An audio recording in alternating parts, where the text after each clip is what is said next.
प्रयागराज महाकुंभ में श्रद्धालुजनों की भारी भीड़ है। लगभग 8 से 10 करोड़ श्रद्धालु इस समय प्रयागराज के अंदर मौजूद है। कल भी 5.5 करोड़ श्रद्धालुजनों ने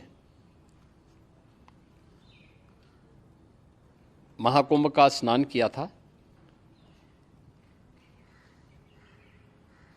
ये जो भारी दबाव श्रद्धालुजनों के कारण और श्रद्धालुओं के संगम नोच पर जाने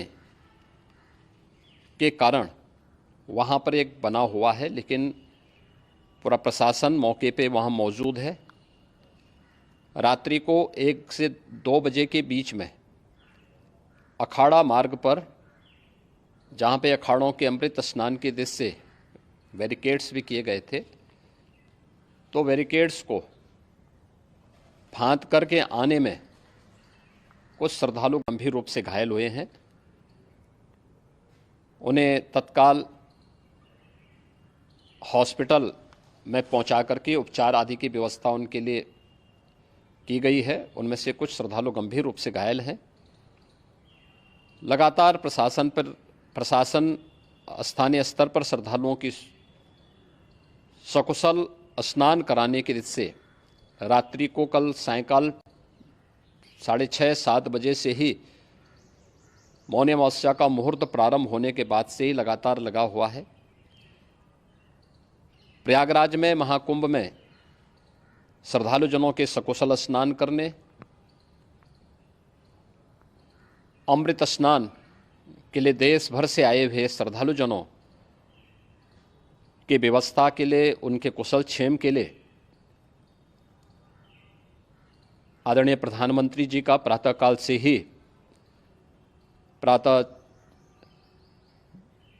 से ही उनके लगभग 4 बार प्रधानमंत्री जी ने हालचाल लिया है। माननीय गृह मंत्री जी ने, माननीय राष्ट्रीय अध्यक्ष भारतीय जनता पार्टी श्री JP नड्डा जी ने, माननीय गृह मंत्री श्री अमित शाह जी ने भी, और प्रदेश की माननीय राज्यपाल श्रीमती आनंदीबेन पटेल जी ने भी लगातार जानकारी लेकर के सभी के कुशल क्षेम और सकुशल स्नान कराने के बारे में निरंतर रिपोर्ट ले रहे हैं।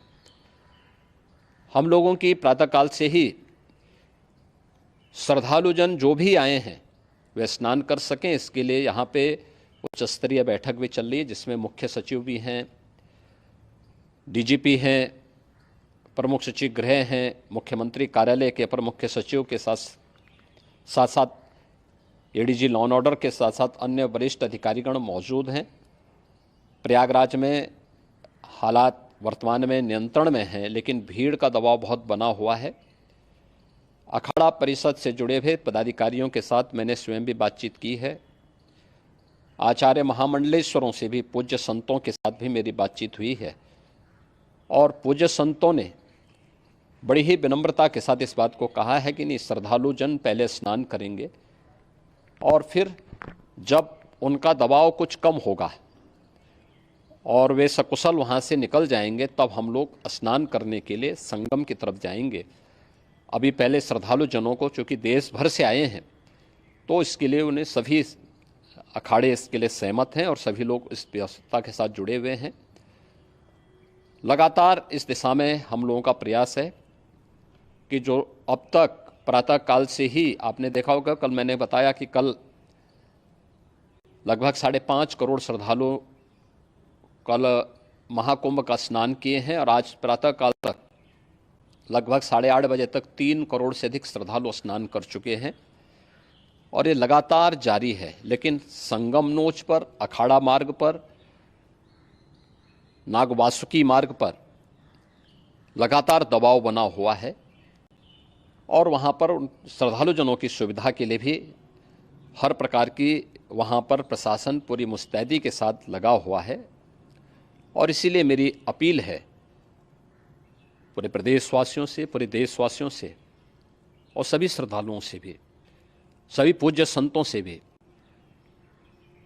कि अफवाह पर कोई ध्यान न दें, संयम से काम लें। ये सब आयोजन सभी लोगों का है। प्रशासन उनकी सेवा के लिए पूरी तत्परता के साथ लगा हुआ है। केंद्र और राज्य सरकार पूरी मजबूती के साथ वहाँ पर हर प्रकार का सहयोग करने के लिए तत्पर है। लेकिन कोई किसी अफवाह पे ध्यान न दें। कोई भी व्यक्ति नकारात्मक अफवाह फैलाने का प्रयास करेगा, उस प्रकार से नुकसान हो सकता है। और जहाँ पर हैं आप, लगभग 15 से 20 किलोमीटर के दायरे में अस्थायी घाट बनाए गए हैं, उसमें कहीं भी वे स्नान कर सकते हैं। आवश्यक नहीं कि संगम नोच की तरफ ही आएं, क्योंकि भीड़ देखते हुए खासतौर पर जो बुजुर्ग हैं, बच्चे हैं, श्वास के रोगी हैं, उनको लंबी दूरी तय नहीं करनी चाहिए। और जहाँ पर हैं वहीं पर आराम से पहले स्थिर होकर के कार्य करें, वहाँ पर रह करके। और जो नज़दीक के घाट हैं, उसी नज़दीक के घाट में स्नान करेंगे। सब गंगा जी के ही घाट हैं और गंगा जी के इस घाट में वही पुण्य प्राप्त होगा। ये मौनी अमावस्या है। मौनी अमावस्या में स्नान का महत्व है। संगम में स्नान का दबाव बहुत ज़्यादा है, इसलिए सभी लोग अगर वहाँ पे इसमें अपना सहयोग करेंगे तो सकुशल हम सभी श्रद्धालु जनों को वहाँ पर स्नान करने में सफल होंगे। और फिर इसके उपरांत अमृत स्नान के लिए पूज्य संतों से भी